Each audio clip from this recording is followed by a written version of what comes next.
Hello friends, welcome to Wealth Guru, and here I am back again with another exciting video. And today's video will be on SBI Life, and the stock has been recommended by 5 Paisa today for up move of close to 12% from this point of time. So I'll be going in detail of the fundamental and the technical analysis of the stock, and we'll be finding out if it is worth your time and money to invest in the stock. So if you're new to the channel, do not forget to subscribe to the channel and hit the bell icon because I post such videos every day almost. So let's get started.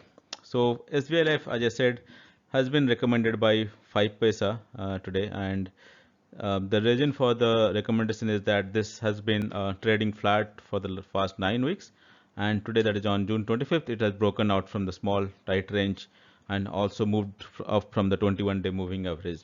And RSI and ADX suggest strong buy on the stock. So you can buy the stock within a range of 1005 to 1020 with a kind of target of close to 1130, which is almost 12% up from here. And the stop loss that you can set forth is 960. But you will anyway do a deep dive into the fundamentals to find out whether it looks okay to buy the stock at the current pricing. So let's go into the details. And here, as you can see, this is the 1 year chart of SBI Life. 1 year back, it was almost at 800. Now it is close to 1000, close to 1100 or so. So it's almost 20% up from here in the last 1 year. But if you look at the market cap of company is close to 101,000 crores, and the trailing PE is almost 12 in the last 12 months has been 69.6, which makes it a little expensive stock to hold. And the price to book is almost 11.6. That also is pretty expensive. However, the profit margin is pretty good, which is 43%, and the dividend yield is not that great, but even nonetheless they have been giving dividends, which is good. Let's look at a longer term chart to find out what has happened on the stock in the last 4-5 years. So let's go into the details. So here we are on the longer term chart. As you can see, from 2017 till today, it has almost come from 700 levels to close to 1000 levels now. And this range, as you can see, was during the pandemic when it dropped from 1000 levels close to 600 levels. And after that, from 600, it has moved up to 1000 right now. And if you look at the dividend history, they have been consistent in paying dividend every year, even though the dividend yield is not that great, but nonetheless, they have been paying dividend almost every year. So now let's do a deep dive into the SWOT analysis, the strength, weakness, opportunity, and threat. Let's go into the details. So on the SWOT analysis, looking at the strength, the company has no debt. The company has zero promoter plays. FI and FPI has increased their shareholding in the last few quarters, and the stock is almost 52-week high now. And from a strong momentum standpoint, the price is above the short, medium, and long-term moving averages.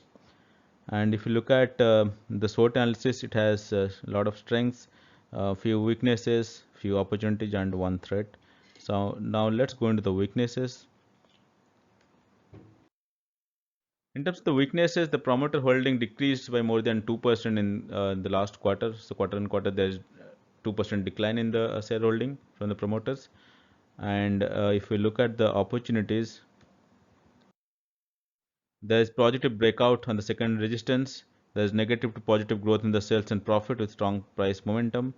And there's decrease in provisions in the recent results. And RSI is indicating price strength. That's also all positive. Let's go into the threats. So from a threat perspective, as I said earlier, the stock is pretty expensive with a PE of close to 70, and it's pretty high compared to our threshold of 40. But nonetheless, we generally prefer stocks which has PE of less than 20 in all of our analysis, and we really recommend those stocks. But this stock at a level of 40 is really expensive at the current valuation, so it doesn't fundamentally suggest to buy it for long term, but for a short term or a medium term, technically it looks good for another 12% offset from here. Now let's go into the shareholding pattern and let's look how the shareholding looks like. So from a shareholding standpoint, the promoters hold almost 50%, then the mutual fund almost 5 to 6%, FIAs hold almost 25%, public and others hold around 10%. And if you look at here, the mutual fund holding has been increasing a bit.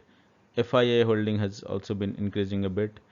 So there's no worries from a promoter holding standpoint, even though for last quarter and quarter there's been a decrease in the promoter stake, but nonetheless, there is no issues in the shareholding standpoint.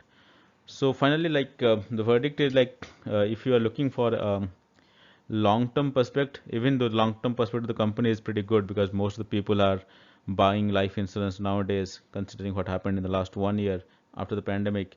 So the long-term perspective looks good, but however, the stock is pretty expensive to buy at these levels.